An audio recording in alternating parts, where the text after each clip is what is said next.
के बेलगरा गांव में बुजुर्ग की गोली मारकर हत्या कर दी गई। पुलिस और फॉरेंसिक टीम ने घटनास्थल पर पहुंचकर जांच और की है और शव को पीएम के लिए भेजा है। मृतक की छोटी बेटी की 21 अप्रैल को शादी तय हुई थी। मृतक करीब 3 सालों से पैरालिसिस से पीड़ित थे। मृतक का बेटा अंकुर सिंह कानपुर में दरोगा के पद पर तैनात है। बेटे ने कहा कि अभी जांच चल रही है, आरोपी की तलाश जारी है।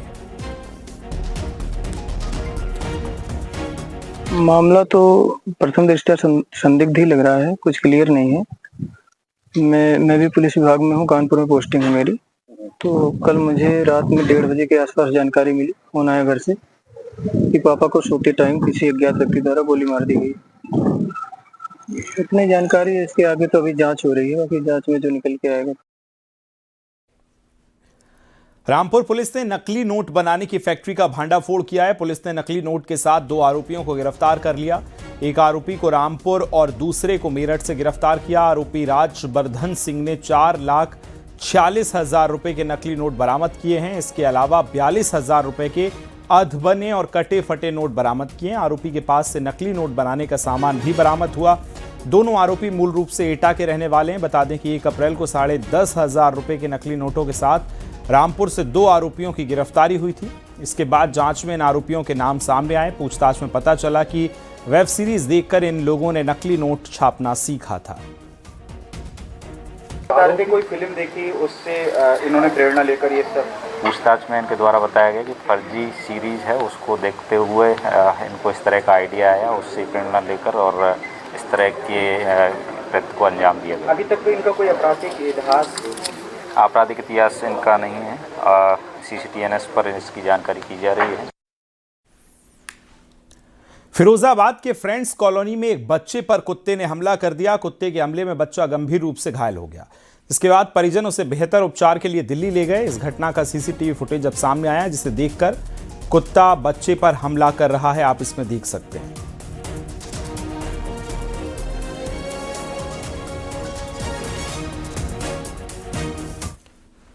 ग्रेटर नोएडा वेस्ट में थार सवार युवकों ने जमकर हुड़दंग किया है।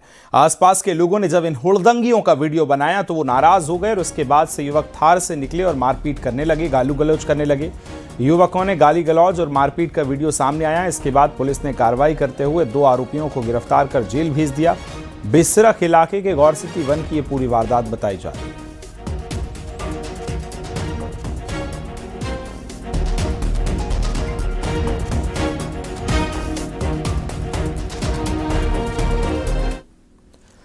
चंदौली से बड़ी खबर है, जहां मुगलसराय पुलिस को नशे के खिलाफ अभियान में बड़ी कामयाबी मिली है।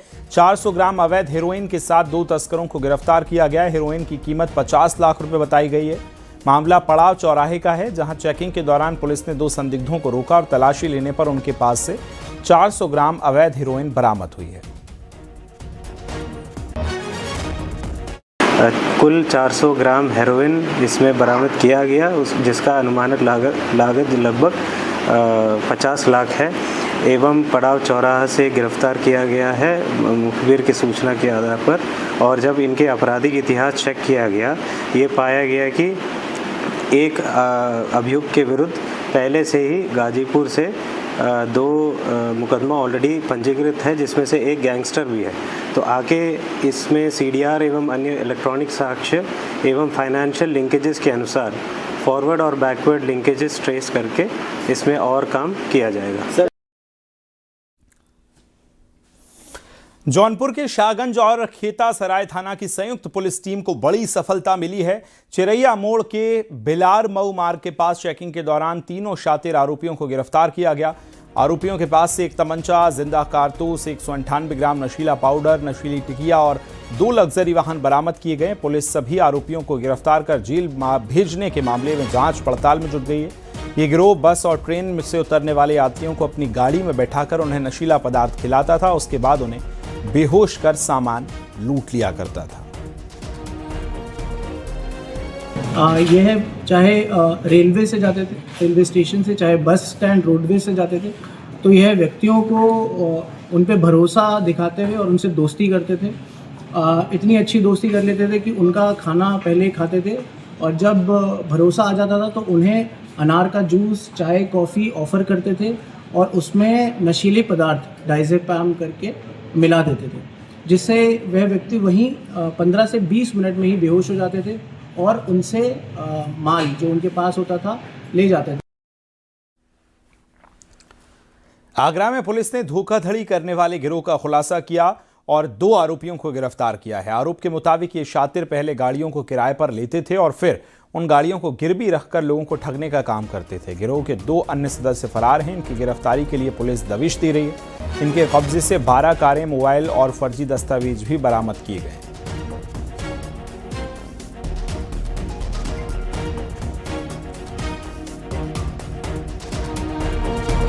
उनकी जो आईडीज थी उसमें छेड़छाड़ कर किसी अन्य व्यक्ति के नाम से उसमें नाम और फोटो बदलकर उक्त व्यक्ति के साथ मिलकर ये गाड़ियां गिरवी रख देते थे। लगभग 3 से 4 से 5 लाख रुपए गाड़ी के मॉडल और उसके किस ईयर की है उसके बेसिस पर। इसी क्रम में बड़ी कार्रवाई करते हुए थाना ट्रांस यमुना पुलिस ने ऐसी 12 गाड़ी अभियुक्तों के पास से बरामद की है और 2 अभियुक्तों को गिरफ्तार किया गया।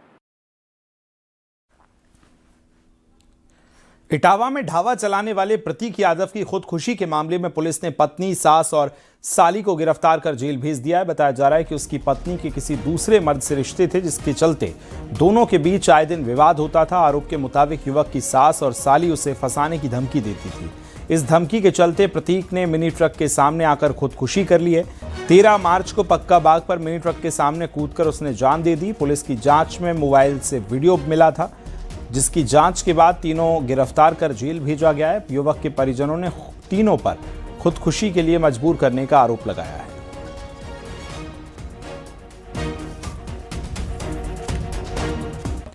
कन्नौज के भाउलपुर गांव के पास कोयला लदा ट्रक अनियंत्रित होकर डिवाइडर से टकरा गया और पलट गया। ट्रक की चपेट में आने से फल के ठेले के पास खड़े 2 लोगों की मौत हो गई, जबकि 4 लोग घायल हो गए। हादसे में झोपड़ियां भी क्षतिग्रस्त हुई हैं। तो वहीं सरकार ने मृतकों के परिजनों को 5 लाख रुपए का मुआवजा और घायल मुफ्त इलाज की घोषणा घायलों के लिए की है।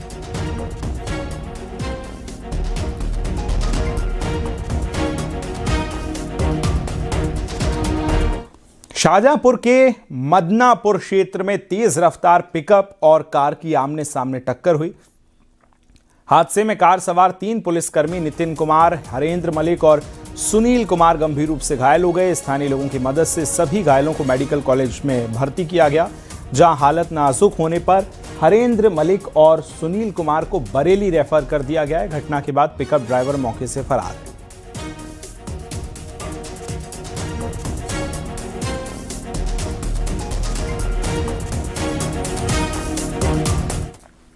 हरदोई के रसूलापुर गांव के पास शारदा नहर में नहाने गए एक पुलिसकर्मी के डूबने की खबर है। सिपाही गौरव उर्फ राजन अपने दोस्तों के साथ नहाने गए थे, तभी अचानक पानी में चले गए और लापता हो गए। दोस्तों ने बचाने की कोशिश की, लेकिन सफलता नहीं मिल पाई। पुलिस अधीक्षक मौके पर पहुंचे और ऑपरेशन जारी है।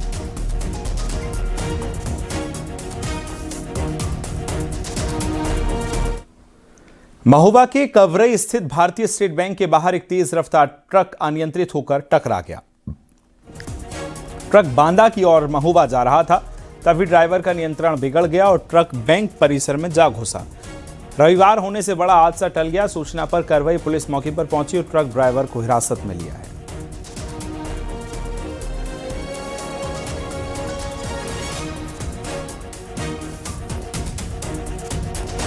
ललितपुर मेडिकल कॉलेज परिसर में 2 युवतियों ने एक युवक की पिटाई कर दी। इसका वीडियो सोशल मीडिया पर वायरल हो गया।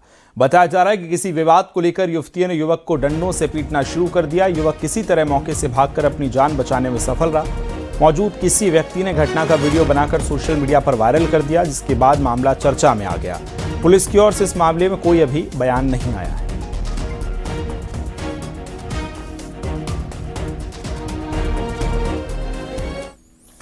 सीएम योगी पश्चिम बंगाल के चुनावी मैदान में उतर चुके हैं। मिशन बंगाल के तहत आज उन्होंने सोनामुखी, नंद कुमार और कांथी दक्षिण में जनसभाएं की। टीएमसी सरकार पर तीखा हमला बोलते हुए सीएम योगी ने कहा कि कांग्रेस, लेफ्ट और टीएमसी ने मिलकर बंगाल को कंगाल बना दिया है। रिपोर्ट हम आपको दिखा रहे हैं।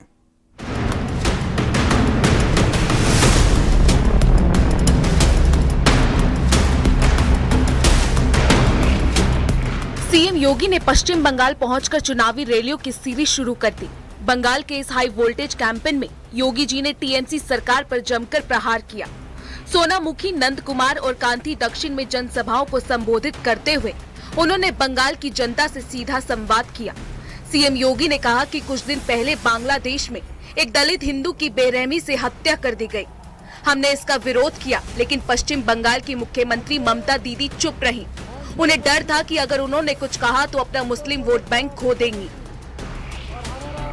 सीएम योगी ने बंगाल की पुरानी शान को याद दिलाते हुए कहा कि पिछले कई सालों से कांग्रेस, लेफ्ट और अब टीएमसी ने इसे अराजकता की धरती बना दिया है। बंगाल को कंगाल बनाया जा रहा है। भारत की संस्कृति की आत्मा कही जाने वाले भारत के राष्ट्रवाद की इस धरती को टीएमसी ने तुष्टीकरण की धरती बना करके रख दिया है। लूट खसोट की धरती तर्क बना के रख दिया है। अराजकता की धरती बना करके रख दिया है। बहनों और भाइयों, हम आपका आह्वान करने के लिए इसीलिए आए हैं।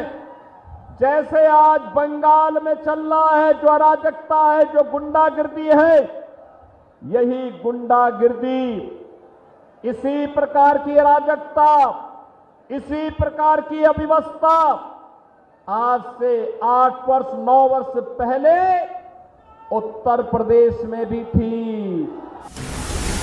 सीएम योगी ने यूपी का जिक्र करते हुए कहा कि पहले यूपी में दंगे होते थे, लेकिन अब नो कर्फ्यू, नो दंगा, सब चंगा। डबल इंजन की सरकार ही टीएमसी के गुंडों का इलाज करेगी।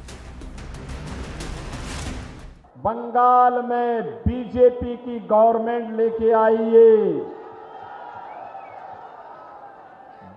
डबल इंजन की भाजपा की सरकार दंगाइयों का इलाज कर देगी। दंगाइयों का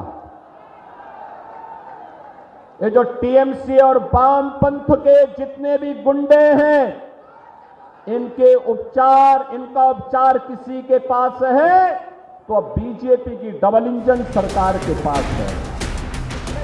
सीएम योगी ने जोर देकर कहा कि उत्तर प्रदेश में भाजपा सरकार ने कानून व्यवस्था, विकास और भाईचारे का मॉडल दिया है। अब वही मॉडल बंगाल में लागू करने का समय आ गया है, क्योंकि टीएमसी ने बंगाल को अराजकता की धरती बना दिया है। 65 लाख गरीबों को प्रधानमंत्री आवास योजना का लाभ अकेले यूपी में प्राप्त हो गया है। बेहतर स्वास्थ्य की सुविधा प्राप्त हो रही है, अच्छी शिक्षा प्राप्त हो रही है। हमने अब तक उत्तर प्रदेश में 9 लाख नौजवानों को गवर्नमेंट की जॉब दी है, और यही नहीं, 3 करोड़ से अधिक नौजवानों के लिए उद्योगों में भी नौकरी की व्यवस्था की है। बहनों और भाइयों, यह कार्य बंगाल में भी हो सकता है। बंगाल अपने वैभव की पुनर्स्थापना कर सकता है। बंगाल में वे सभी संभावनाएं हैं जिन संभावनाओं को आगे बढ़ाने के लिए आपके समर्थन और आपके आशीर्वाद की आवश्यकता है। सीएम योगी की ये रैलियां बीजेपी के लिए बूस्टर डोज साबित हो रही हैं। पार्टी कार्यकर्ताओं में नई ऊर्जा भर रही है। विपक्षी दलों पर तुष्टीकरण और अराजकता फैलाने का आरोप लगाते हुए उन्होंने साफ कहा कि बदलाव का समय आ चुका है। Bureau report, news 18।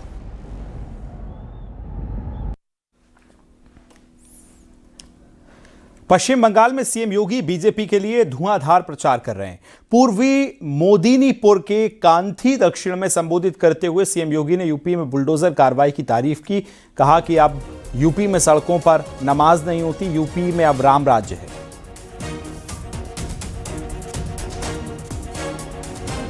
और माफिया और टेरर के ऊपर यूपी का बुलडोजर कैसे चलता है आपने देखा होगा, धड़धड़ा के चलता है। ये जो बुलडोजर खड़े हैं ना, ये बुलडोजर सड़क ही नहीं बनाता है, माफिया की पसली को भी तोड़ता है, खूब तोड़ता है। बेटी और बहन की इज्जत पर हाथ डालने वाले गुंडे के पसली को मचल डालता है ये बुलडोजर। माफिया की संपत्ति को अपने कब्जे में लेकर के गरीबों के लिए मल्टी लेवल आवासीय सुविधा देती है, हाई राइज बिल्डिंग देती है, आवासीय सुविधा देने का काम करता है। यही आज उत्तर प्रदेश में सड़कों पे नमाज नहीं पढ़ी जाती है,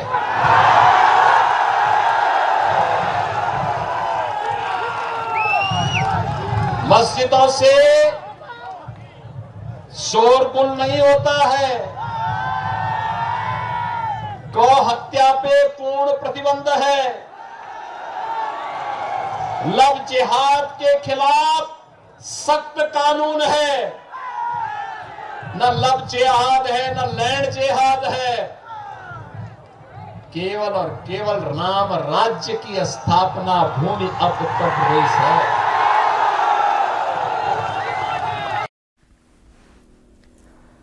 यूपी में 2027 के विधानसभा चुनाव जैसे जैसे करीब आ रहा है, सियासत गर्माती जा रही है। यूपी के डेप्यूटी सीएम केशव प्रसाद मौर्य और मंत्री नरेंद्र कश्यप ने अखिलेश यादव पर निशाना साधा है।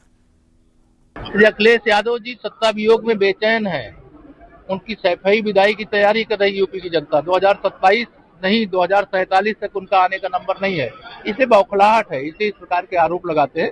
भाजपा ही वर्तमान है, भाजपा ही भविष्य। 2047 तक सपा की उत्तर प्रदेश में और कांग्रेस की देश में आने की कोई संभावना नहीं। उत्तर प्रदेश तबाही के कगार पे अखिलेश जी के शासन में पहुंचा, गुंडागर्दी गली कूचे तक पहुंच गई, आदमी का जिंदगी बसर करना मुश्किल हो गया।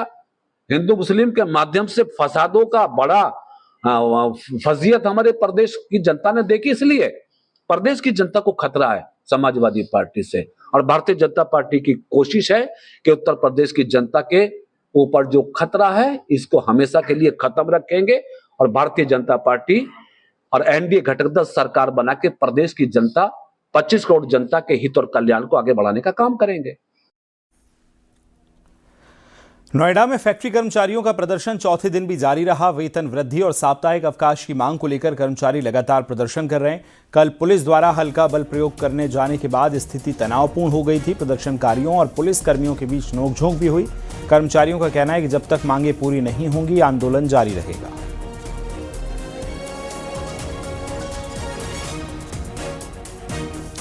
गौतम बुद्ध नगर डीएम ने फैक्ट्री कर्मचारियों से अपील की है कि वो अफवाहों पर ध्यान न दें और शांति व्यवस्था बनाए रखते हुए अपने कार्यस्थल पर काम करें।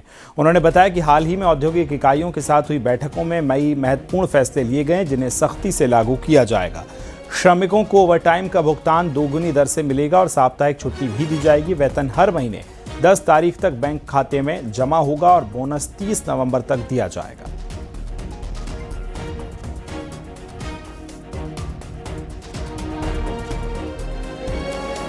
आई थी और उस पर जब काफी लोग जब इकट्ठा हुए, जैसे आज आप लोग इकट्ठा हैं, तो उन सभी लोगों ने अपनी अपनी डिमांड रखी। ठीक है, शांति बनाए रखिए, क्योंकि आप जिस उद्देश्य के लिए आए हैं हम भी आपके साथ में ही हैं और हम ही वो माध्यम है जो आपकी समस्याओं को आगे तक ले जाएंगे।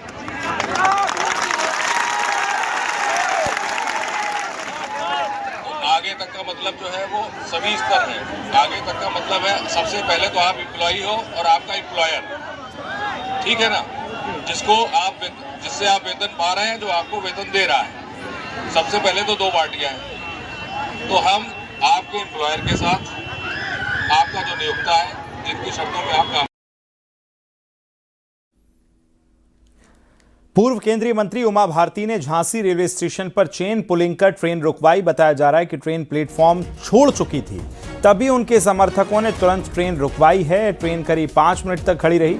उमा भारती को फर्स्ट एसी कोच में सवार होना था, लेकिन ट्रेन रुकने तक कोच यार्ड में पहुंच चुका था, जिसके चलते वो V1 कोच में सवार हुई। चेन पुलिंग कर ट्रेन रुकने पर उमा भारती ने कहा, गलती मेरी नहीं रेलवे की है। वहीं रेलवे का कहना है कि ट्रेन समय पर थी, जबकि उमा भारती ने आरोप लगाया कि ट्रेन पहले ही रवाना कर दी गई। इस पूरे मामले को लेकर उमा भारती ने रेल मंत्री को ट्वीट कर शिकायत भी की।